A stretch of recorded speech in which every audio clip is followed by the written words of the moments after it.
साथियों नमस्कार, मैं हूं नीरज पटेल और आप देख रहे हैं नेशनल जनमत।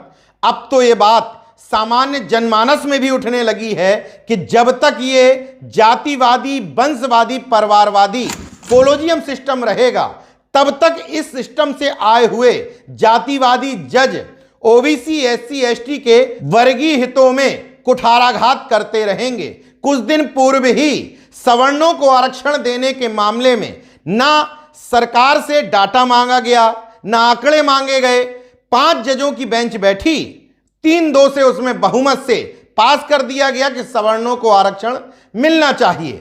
मगर जब ओबीसी की बात आती है तो वही जातिवादी न्यायपालिका इस तरीके से बर्ताव करने लग जाती है मानो देश में 2 तरह के संविधान चल रहे हों, एक सवर्णों के हित का ख्याल रखने के लिए और एक ओबीसी, एससी, एसटी को नुकसान पहुंचाने के लिए। हालिया खबर सुप्रीम कोर्ट से ही जुड़ी हुई है।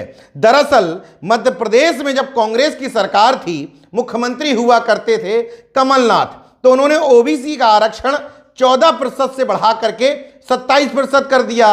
कुछ लोग हाईकोर्ट चले गए, हाईकोर्ट ने इसमें स्टे दे दिया। अब उसी स्टे के खिलाफ जया ठाकुर नाम की एक अपीलकर्ता ने सुप्रीम कोर्ट का दरवाजा खटखटाया और कहा कि इस स्टे की वजह से 4 सालों से मध्य प्रदेश में तमाम सरकारी नौकरियों में भर्तियां रुकी हुई हैं।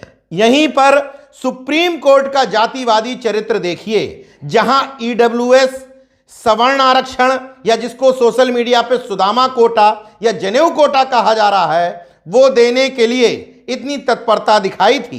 इंदिरा साहनी केस का जो बैरियर था 50% आरक्षण का, उस बैरियर की भी परवाह नहीं की। सरकार से डाटा भी नहीं मांगा कि आपके पास सवर्णों के पिछड़ेपन का डाटा क्या है, सर्वे क्या है। मगर जहां ओबीसी की बात आई तो सुप्रीम कोर्ट ने याचिका तो खारिज की ही, साथ ही साथ याचिकाकर्ता से पूछ लिया कि इस मामले में आप कैसे प्रभावित हैं। आरक्षण का मसला क्या निजी मसला है? आरक्षण का मसला व्यक्तिगत नहीं है, बल्कि वर्गीय हितों को यानी कि देश के बहुसंख्यक वर्ग को प्रभावित करने वाला मसला है। और इस तरह के मसलों में अपीलकर्ता का सीधे सीधे प्रभावित होना जरूरी नहीं है मिलॉर्ड, ये मुझे पता नहीं है, कानून के जानकार कहते हैं। लेकिन यहां पर याचिकाकर्ता से पूछा गया कि आप कैसे प्रभावित हैं। इससे एक स्टेप आगे जातिवाद की पराकाष्ठा देखिए। याचिकाकर्ता से कहा गया कि आप अगर याचिका वापस नहीं लेते हैं तो हमें आप पर जुर्माना लगाना पड़ेगा। मतलब लोगों के सामने एक नजीर पेश की गई कि आरक्षण के मसले पर, मतलब ओबीसी, एससी, एसटी, माइनॉरिटी से जुड़े हुए हक अधिकारों के मसले पर वर्गीय चेतना के हित में अगर हमारे पास आओगे तो हम याचिका तो खारिज करेंगे ही, साथ ही साथ तुम्हारे ऊपर जुर्माना भी लगा सकते हैं। मतलब संदेश स्पष्ट है कि हमारे पास ओबीसी, एससी, एसटी, माइनॉरिटी के वर्गीय हितों से जुड़े हुए मामले लेकर के मत आना, वरना हम तुम्हें दंडित भी कर सकते हैं। न्यायपालिका का जातीय उत्तरदायित्व पूरा होने के बाद जिम्मेदारी थी जातिवादी कॉरपोरेट मीडिया की, दलाल और भांड मीडिया की। उसने अपना चरित्र दिखाते हुए देखिए किस तरह की हेडिंग लगाना शुरू किया, मानो याचिकाकर्ता ही गलत हो इस मामले में और वो गलत तरीके से सुप्रीम कोर्ट चला गया हो। यह मामला इस बात का उदाहरण है कि जो लोग कहते हैं कि संविधान खत्म करके मनुस्मृति की व्यवस्था लागू की जाएगी, कतई नहीं की जाएगी। सब कुछ आपके सामने रहेगा। संविधान तो अभी लागू है, लेकिन जहां अपने वर्ग के हित की बात आती है तो जातिवादी जजेस उसमें दूसरे ढंग से फैसला लेते हैं, और जब ओबीसी, एससी, एसटी के वर्गीय हितों की बात आती है तो इसी संविधान के रहते हुए अपने ढंग से उसकी व्याख्या करते हुए वहां फैसला दूसरे ढंग से सुनाया जाता है।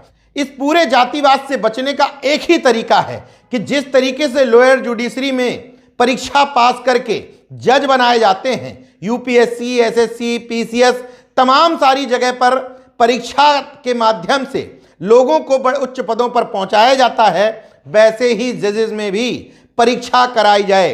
सरकार जो इस समय विरोध कर रही है, उसके विरोध का असली मकसद इस कोलोजियम सिस्टम को तोड़ना नहीं है, बल्कि सरकार इस कोलोजियम सिस्टम में अपना हिस्सा चाहती है। मतलब वो ओबीसी एससी एसटी के मुखौटों की बात तो कर रही है, कानून मंत्री किरण रिजिजू भी कह रहे हैं, तमाम मोदी सरकार के मंत्री भी बोलने लगे हैं, लेकिन वहां मकसद जजों के एकाधिकार को तोड़ना है, लेकिन सरकार की तरफ से गुलाम लोगों को बैठालना है। इसलिए इन बातों पे मूल अंतर समझना है। जनता की डिमांड मोदी सरकार के समर्थन में खड़े होने की बजाय ये होनी चाहिए कि न्यायिक परीक्षा आयोग या न्यायिक आयोग जैसी कोई संस्था बनाई जाए। भले ही आप उसमें थोड़ा बहुत एक्सपीरियंस रख लें कि इतने साल का वकालत का अनुभव होगा, वही परीक्षा में बैठ पाएगा, लेकिन परीक्षा होना अनिवार्य है। वरना आज कोलोजियम सिस्टम जजेस के हिसाब से चल रहा है। सरकार चाहती है कि इसमें हमारा दखल बढ़ जाए और हमारे गुलाम जज बनकर के बैठ जाएं।